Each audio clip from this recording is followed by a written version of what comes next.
All of you black identitarians who want to connect with African spirituality, go talk to the Copts, go talk to the Ethiopian Christians. These are the original Christians of Africa. Now let's talk about the impact of Christianity in Africa, because what then happened is that Arab Muslims invaded non-Muslim lands, imposed Islam on those areas, and slowly destroyed the African church. Except in Egypt and Ethiopia, where Ethiopians fought to defend their Christian identity against numerous Islamic jihads. And there is a new jihad starting in Ethiopia that the world needs to hear about and the world needs to stand against. There is a slave trade going off in Africa, an Islamic one, where black children are still being sold. And the world needs to hear about it and stand against it. And I totally support that. And the reason why I totally support that, Leon, is because I can stand here confidently as a white man and say that Christianity is as much African as it is European. The only reason why Christianity became viewed as a European thing is because Christians in Europe managed to stop the Islamic armies from conquering our lands in a way that the African Christians did not manage to. And so Christianity developed from a position of power in Europe, where it developed as a position of persecution in Egypt. But, Leon, Christianity did develop as a position of power in Ethiopia. For 2,000 years, the Ethiopians alone, amongst all African peoples, managed to determine their own lives. They were the only African nation that managed to stop Islamic deliberate jihads. They managed not only to survive them but to repel them, but then they also managed to stop the colonial armies as well. And I want you to remember that it was Portuguese Christians in the 15th century, white European Christians, who joined with Ethiopian Christians to fight Islamic armies. Why? Because those Portuguese Christians recognized that when they looked at the black African Ethiopian, they recognized that they were looking at a brother and sister in Christ. And they died with them, and they fought with them, and they defeated Islamic jihad together, white man and black man together, against Arab imperialism, against Arab occupation, against Arabization, against Islamization. Christianity is an African faith. Bear in mind, it was Arab Muslims who killed 2 million. Did you hear that, Leon? 2 million African Christians in South Sudan in 18 years of jihad, in which they sought to Arabize the South.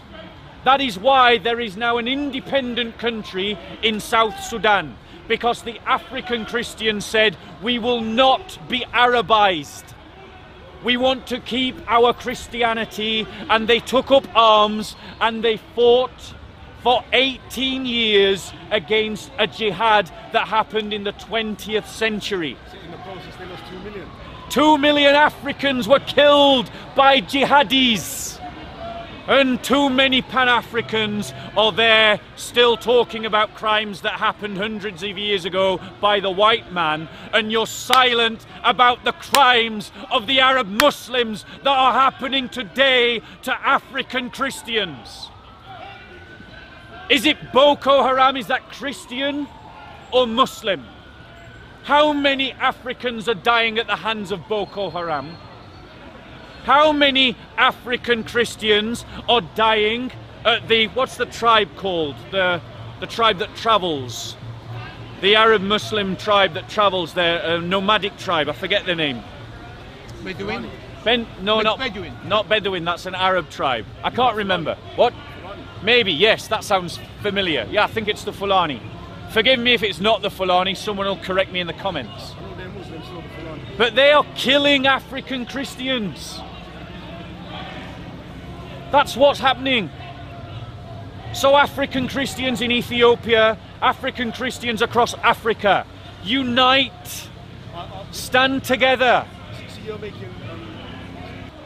But the narrative that justifies using violence against other religious communities has been well testified to in Islamic sources and Islamic practice. And that is fair. And so, yes, those jihads that killed 2 million African Christians in South Sudan, that all you Pan-Africans are so silent about, that horrific crime that happened in the 20th century, that crime was justified by Islamic teaching. Christianity is different from Islam in a fundamental way. Christianity is an incarnational religion because we believe that God incarnate into human flesh and dwelt amongst us. Which means that when Christians enter into cultures, our view is that what the point of Christianity is that the yeast leavens the whole. The point of the Christian faith is to make the Ethiopian a better Ethiopian, or the Tutsi a better Tutsi, or the Fulani a better Fulani. The point of Christianity is not to make the Fulani an Arab, is not to make the Ethiopian an Arab, is not to make the Tutsi an Arab, but to make them their better self. You see, the point of the Christian faith isn't to impose the culture of the missionary upon the indigenous. That happens by accident. The idea of the Christian faith is that you elevate the culture that you take the gospel into by contrast. And that means that people keep their indigenous languages. The Copts kept speaking Coptic, the Ethiopians kept speaking their own language. The Japanese spoke in Japanese. They worshipped in forms that were correct to themselves. So I've been to Japan, I've experienced Christianity in Japan. In Europe, when you show homage, it is European custom to bow. And so Europeans, they kneel in homage to God. You go to Egypt, you go to Japan, they don't do that. There's no concept of this kind of kneeling. Instead, you bow, a deep bow. And so that's what they do in in Japan. So the fact is, Christianity, when it is at its best, elevates and leavens the culture it goes into.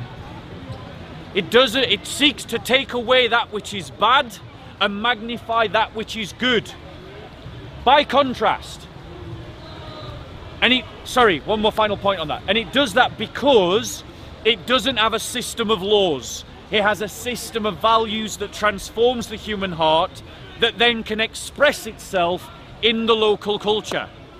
Now, by contrast, Arab Muslims, when they go into a land, what do they say? They say that you must imitate Muhammad in what he did, and in many ways, the way that he did it. And so you see, where Islam has dominated, that people lose their indigenous culture. The Assyrians lost their indigenous culture. Assyria is in Iraq, by the way. The Assyrian Christians lost their indigenous culture and were Arabized. The Copts lost their indigenous culture and were Arabized. The Numidians of Sudan lost their indigenous culture and were Arabized. It was my pleasure many years ago to meet a refugee from North Sudan. Why was she a refugee from North Sudan? Because the Arab Islamist government had decided to build a dam, the backwash of which would wipe away historical sites of the Numidian people.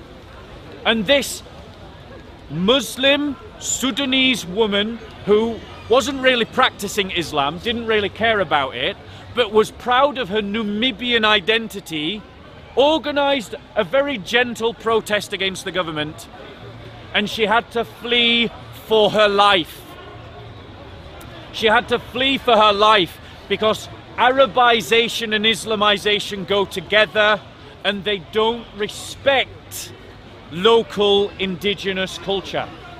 By Christian standards, we're called to be a light that shines in the darkness, a light that shines on a hill. We're called to be yeast that leavens the whole. We're called to be the salt that keeps the goodness of the thing into which it is salty. These are the kind of imagery that is used in the Bible. And so Christians, we seek to take what is good in a culture and maintain it, and simply remove that which is wrong in a culture. Now, what happened in Egypt and Ethiopia is an example of an indigenous African church. Yeah, the oldest We church. have patriarchs in Egypt and in Ethiopia. We have many Christian theologians were from Africa, in Alexandria and Carthage. Many of the people that went to defend orthodoxy at the Council of Nicaea were Africans. Christian monasteries are found in Egypt. Monasticism started in Egypt. This is a European practice that we adopted from African spirituality. So we adopted an African spirituality in Europe. And I can say that proudly. Why? Because I believe in the commonwealth of the church. I believe in the heritage that all Christians share together, regardless of what their ethnicity is. Because Christians become one nation, one people, set apart unto the Lord when you become a Christian. And it's time that Christians rediscovered that in the way that we practice our faith. Christians have been in the confederacy of the church. The Anglo-Saxon Christians have been in the confederacy of the church for over 1,000 years. And you have no right to try to speak for me, you ethno-nationalists, when you try to separate out the white Christian from the black Christian or the Middle Eastern Christian or the Asian Christian. I would choose the African Christian or the Middle Eastern Christian or the Asian Christian over you every day of the week. And I would hand St. Paul's to an Ethiopian before I would hand it to a white nationalist. So in terms of is Christianity beneficial for Africa? Firstly, yes, because Christianity preserves the best of indigenous cultures while stripping away the worst of indigenous cultures, unlike Islam that simply imposes Arabization. Indigenous dress, nothing wrong with it.